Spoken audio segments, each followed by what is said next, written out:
Everybody, in this video we're talking Marvel Snap, climbing, and slow down to get those ranks. Depends on collection level as far as difficulty in climbing, because it can be more difficult as you get going. Done a number of videos on that, so I'm not going to elaborate on that in this video, but I do want to share a story a little bit about how I recently got to 91. I got this last night, so I'm going to jump into that a little bit and share what I think are important aspects of climbing, especially at lower collection levels. Let's jump into it. Before we talk about any of this, the biggest disclaimer, if you will, that I want to put on this is obviously it depends what sort of cards you pull, right? That certainly matters. There's different solutions, alternates, etc. for some of the cards you got. Like for example, I got lucky and pulled Super Scroll. Okay, now will that work with the deck that I'm going to talk about? It's actually not bad in certain situations. Sometimes it can hurt you. What I had before Super Scroll was a Wolfsbane. Worked fine. Okay, but does he give me some more opportunity? Yes. So as we're talking about this, there's cards you don't have.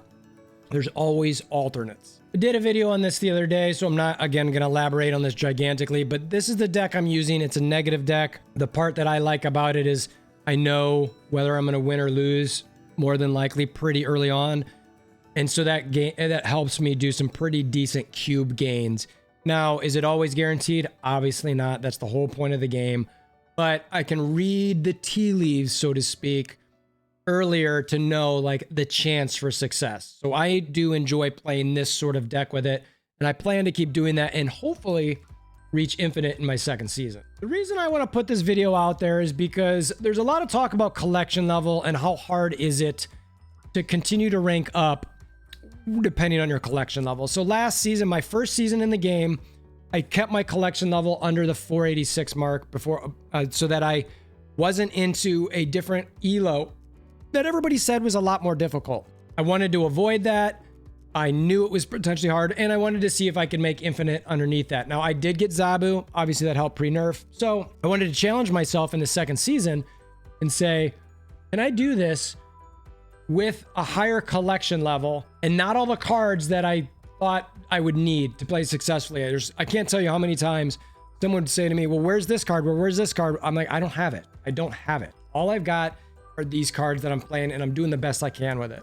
So in that challenge I put on myself, I thought also, you know what, this could be an opportunity to help others as well, because I know a lot of people who are either lower than this collection level or a little bit higher, but not all the way up there, that want to get to infinite and are having a hard time. So if you want to stop this video, or if you already did and you left, I hope you hammer down the like button. If you want to really keep going, my biggest advice, whether it's whatever deck it is understand that deck for sure. Know your win conditions, know when to read them early versus late, but most importantly, slow down. Don't stress about, I need 8 cubes. I need to make up the 8 cubes. I just lost 4 cubes. I need to get an 8 to make them back. Don't do that. That is, I hate to say this, but that is sort of like gambling 101, where if you're at a poker table, a craps table, whatever, if you've got, or you're playing Texas Hold'em, if you've lost, a hand, you don't want to try to make up for that hand necessarily. You got to play your cards the way you play your cards and stick to that plan the best you can. Be patient. Sometimes you're going to get lucky. Sometimes you're not. Sometimes your opponent's going to win on your best hand. Sometimes they won't. It's just how it works. So my biggest advice is slow down, be patient, understand your deck. There's 2 of me now. So part of this is, so last night I was determined on stream, by the way, in the description below, I have a link to my YouTube live channel. If you want to check that out, I do stream live to Twitch and YouTube, but I have a separate YouTube channel for that because I don't know, algorithms and stuff. They're weird to me and I don't want to risk it. So this is to my live channel, and I streamed this last night. I was determined to get to 90. And I thought, you know what? My wife was like, yeah, go stream. You can do your thing. And I'm thinking, all right, I'm going to stream for a few hours. I started the night, I don't know, like mid 80s. And it was up and down and up and down. And I was so close to getting 89 and then to 90. And I just, I'd make a bad move or whatever. And it just wouldn't work out. And it was so frustrating. And I was like, oh, I just did that. I need to, and I'm like, you know what? Slow down. And so I ended up streaming for way too long. way too long to get this to happen. And I was up way later than I wanted to. I eventually got there, obviously. That's why I wanted to share my advice, is because I was like, you know what? If I would have been a little bit more patient and slowed down a little bit, meaning maybe not try to push certain things. Obviously, there's certainly RNG luck to some of the things too. You got to get people to snap when you got good conditions, etc. But if I would have just slowed that down, I think I would have not been as up as late as I was. So I finally got there. I want to still see if I can get infinite. One of the things I want to keep trying is just making sure that I'm just being easy going, slowing down, know what my win conditions are. If they're not there, just move on. If I retreat 8 times in a row, so be it. I've talked in other videos about these trackers on snap.pro. This is for the tracker that I had for the deck that I have the last few days. So look at this win rate, and I've said this in my other video. My win rate is not good. My average cubes isn't bad. My cubes 1, I'll take that. 150 cubes up, okay. 76.6% of my losses are by retreat. I'm taking that all that. So a majority, 76% of my losses, I'm like, you know what? I'm good. I'm good. I'm good. I'm good.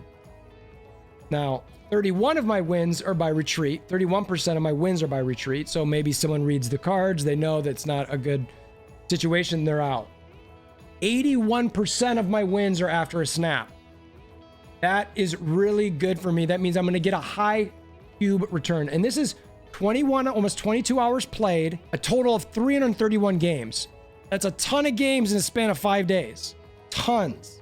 And then in the last day, 24 hours, you can see I played a boatload. 97 of those cubes were there. My win rate was a little bit higher, 44%. My average cubes were way higher. These percentages were about the same. The snapped about the same. One deck, but 97 cubes, 1 out of that. So again, I'm trying to filter this down so I was just smarter and wiser about what I was doing. Slow down, slow down, slow down. The part about this game really is, it is a big grind. You certainly can get lucky, but I think no matter what cards you got, no matter what you're pushing to do, you gotta be patient and know that it's gonna be a grind. I think that's where people get really hung up in the gotcha aspect of the game. They want to have all the cards. Somebody beats them with a Galactus, they think they need a Galactus. Somebody beats them with a null, they need a null. Somebody beats them with a ghost, they've got to have ghost. Somebody beats them with a stature, they've got to have stature. And you know what? Those things are going to happen. They straight up are. You know, Shuri is one of the better cards I've got in my deck. I bought that from the token shop. It's one of the top-notch cards. I knew I wanted to wait for it. I had to grab it. Great. You know, all the other ones, I bought Zabu with money. The rest of them I just got from draws outside of Shuri. Lucky, yeah, but a lot of these are not that. I mean, Angela, Ironheart, Mystique, Bishop, Rogue, maybe, Mr. Negative, maybe. Iron Man, Blue Marvel, Magic, you know, it's like, those aren't insane cards there. So I think that if you take those approaches, you'll be able to do it. Again, I want to show a couple parts from last night just because they were fun. Some miscellaneous games. I'm not going to go through the whole game, but I'm going to let it play there and let you know kind of some of my thoughts and a little bit of my mistakes. This game here, this was an interesting one. So when I was playing this, I was, you know, I don't know. I just was like, what is that? That's a weird play with Cloak over there. And that's odd. And then obviously they got Warlock out and I'm going, is this some weird negative or Galactus deck? Because you or just a bot of some sort. I didn't know what it was. It sort of threw me off a little bit. Didn't know exactly how I was playing. Wave there. I was just kind of like, okay, well, that's not the worst thing in the world because Dream Dimension was there. And guess what? That made me, that allowed me to play my Magic. So it actually helped me out quite a bit. Now, and you could see that the snapped happened. And I'm just still looking at this going, what are they doing? Like, what is happening here? I'm not really sure how this is going to play out.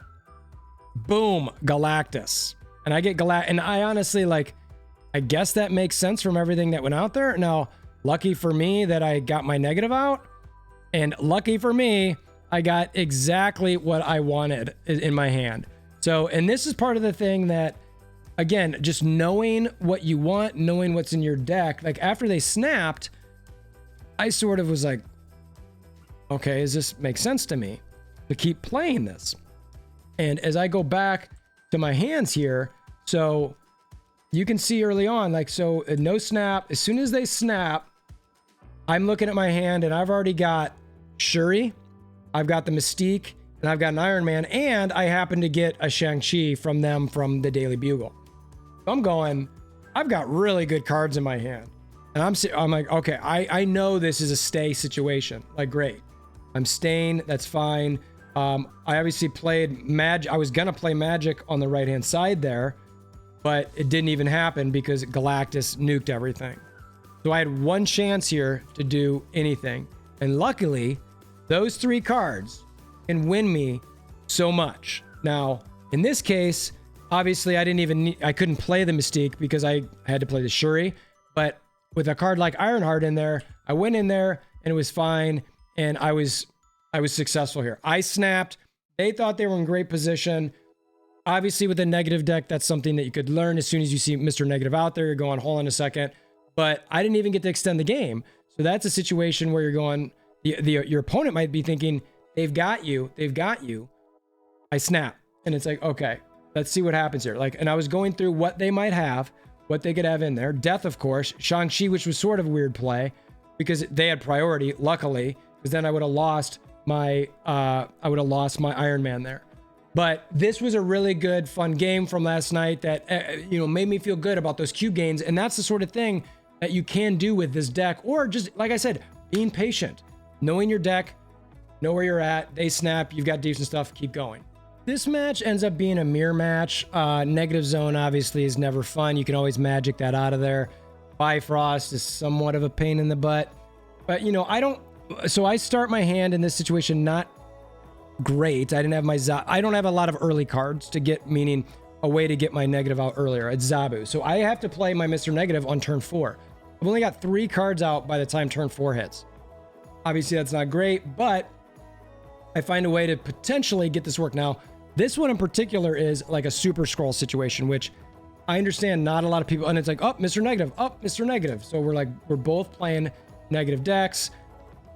How does this end up playing out to be successful? Now, you're expecting that they probably have Iron Man. They might Mystique it. Who knows? Now, again, I don't have my magic to extend the game now. So I just have to hope maybe they might. But I don't know for sure. But I'm sitting here debating, what do I want to do? I know that I think I wanted to go Iron Man on the right-hand side just to guarantee a win there. Should I? Should I not? I decide, yes, I'm going to do it. Luckily, they did play their magic, which honestly worked for me. Doing this with Iron Man, do you need to? I don't know, maybe not. But I thought it was fun. So now I've got 2 turns to sort of play things out a bit. And I want to really, again, Mystique is critical to play right after Iron Man. I want to start getting a lot of my cards out because I get worried about maybe they Sandman themselves. I don't know, maybe they've got high cards or something, that they've got a Doom or something that, and an Odin that they're going to play, and it's just going to be, filling up the entire board all over the place. Who knows? But those are the type of things where I'm sitting here thinking about. I decide not to play Zabu, but I let the rest go through. I'm going, okay, all right, I'm doing okay. Then a Wong comes out. I'm like, all right, now this is interesting. It's the final turn. I have 7 energy. The most I can play is Skrull and Blue Marvel, or I suppose I could throw Zabu in there, but what's the point right? Like, how would I even do that? Now, the thing with Wong is I can't actually redo that, redo the on reveal aspect. That was the thing I started debating about, is maybe I shouldn't have played that Ironheart, because now if I would have super scrolled, then Ironhearted, then the Ironheart would have gone through a couple times and given me even more points. And I was like, all right, well, you know what? It is what it is. So I snap, thinking I'm in a great situation. And here, and this is the part, well, I really want you to see this part. This part to me was a really fun part. So Iron Man, I get the Iron Man for Super Scroll. I get the Iron Man from Super Scroll. I get the Iron Man from Super Scroll.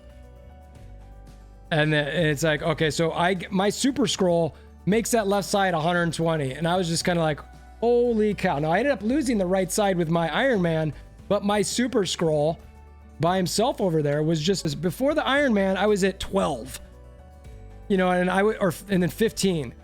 And so I was at 15, and they ended up at 27. So that super scroll, it was just a really fun play. But the part that I really want to share here is, I know Sandman's out there. Sometimes if you've got a card like Ironheart, where you could play something that maybe help it next turn, it's a free card, right? Turn 7. Is somebody gonna Sandman turn 6? Maybe my patience here, if I would have gone through, it would have been better served. Luckily, I still won. And I will say that regardless, this is gonna happen in so many games. Well, if I would have done it, don't Monday morning quarterback yourself. Just play the way that seems to make sense for you and go from there. This one is one that I want to, again, I guess patience sense learn. So the peak is great for negative decks. I love it. It makes things so much simpler. And I'm thinking at this point, I am in such a good situation. And then you kind of forget about the peak. It goes away. It stops doing what it's doing. And the game sort of plays out. I'm thinking, all right, I've got this Storm situation handled pretty well on the left. I've got Bishop that can grow. Got an Angela I'm going to sort of build up in the middle. This is obviously a destroy deck of some sort. I'm like, all right, well, you know, they're not going to Galactus. This isn't like a trick Galactus situation. Like, all right, and I'm just thinking about what I want to play here. Even though I know Super Scroll wouldn't do anything, I didn't want to necessarily waste any energy. And I'm kind of like, well, I might as well just get it out there to get some points. What else am I going to do? The part that threw me off completely was a Groot. I'm like, what? Like, what deck is this? Like, there's a Groot here too? So I was just completely unsure of what was happening here. They keep destroying. I'm like, all right, I guess they destroy their Groot. That doesn't really make a lot of sense to me. It's not like a Venom that they, and maybe that's why they have it, is that they want to use their Venom on it, but if they don't get it, they destroy it anyway. So turn 5 is finishing here, and I'm thinking, I'm in really good shape. Like, this is a destroy deck. There's nowhere they can play any sort of Galactus. I suppose there could be a Null that they could play. I've got an Iron Man sitting in the middle. I've got a Shuri that I could double up my Blue Marvel to add some additional points. I'm thinking, all right, I've got the left-hand side. Unless they've got a Doom, like, even with that, I'm like, you can see I'm feeding points. So this is the part that I want to, like, so this is a loss. This is a spoiler alert. I lose here. And I see 3 cards pop up on turn 6. So I'm thinking, oh, these are all low. But, and I went through this last night, Venom. This is a great play by this opponent. Great play. I loved every second of this. So Venom comes in, eats what he eats. Wolverine hops around. Bucky Barnes pops. Then Zola pops. And I'm like, how? How is Zola on the field? You know, I'm like, there were 3 cards played. Venom, and Bucky Barnes. That's 5 points right there. And then I remembered the peak. That's right. I completely forgot about the location that benefited me early on. And I'm like, great. So he just goes through there and just eats up all my stuff, or all his stuff. And I was just like, how? And I mean, I was posting on Discord on this going, can somebody please help me understand this? I don't get it. Again, patience. Look at your locations, analyze what they are. That's probably the first. Look at those locations, check to see what they are. That should be one of the first things you look at any point towards turns 4, 5, and 6. Going, how are these going to affect me in the next turn and or by the end of the game? I completely forgot. I thought there's no number of cards this person's going to play at this point and throw things around. Now, did I expect a Zola in this deck anyway? Honestly, no. Maybe that's my noviceness, but anyway, great play, lesson learned. So, have you ever needed this question answered? It just burned you up inside, where you've really needed to know what is more powerful in the Marvel lore? Is it the TVA, the all-knowing timekeepers Kang, or is it Limbo? Magic, Limbo Dimension. Is this a 4-turn game, or is this a 7-turn game?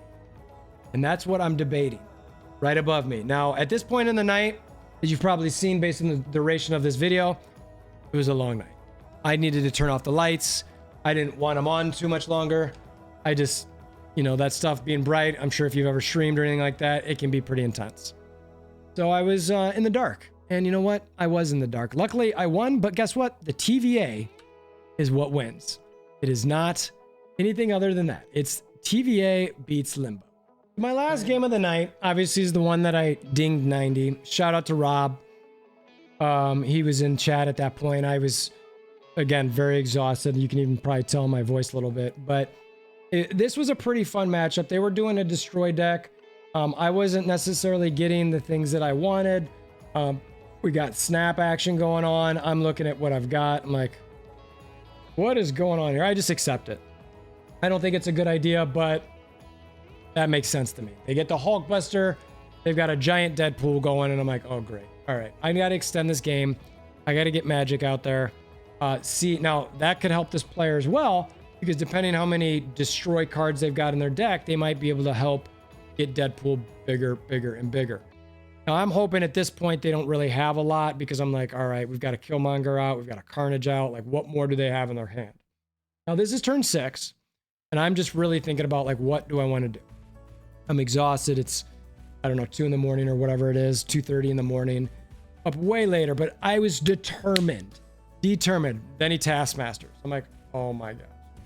Oh my gosh. This makes so much sense. Like, you build up your Deadpool as high as you can, and you Taskmaster. Like, wow. That is just, it's huge. So I'm, of course, trying to pull off my Iron Man play. Now, it's not a great one because those weren't reversed. I throw Super Scroll in there because I'm just like, oh, geez, I'm just trying to get cards on the board.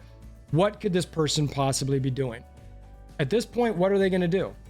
I mean, like, Zola is risky with a Killmonger if you go middle. Zola is risky with, you know, a Winter Soldier or a Carnage if you go right. Like, all right, so I feel pretty good about this because I'm doubling all over the place. I'm adding some additional cards. I've given up on Midget at this point. I'm like, you know what? I'm fine with that. And of course, it is a Zola. It's a stinking Zola. And I'm like, it's got 2 points from the Wakanda Embassy that got changed. And he's moving the monster, which I was like, you know what? That's an interesting thing to do. So while I give up left, or while I give up center, he gives up left. And I'm going, all right, how does this play out? And I'm looking, I'm going, all right, Super Scroll that doubles.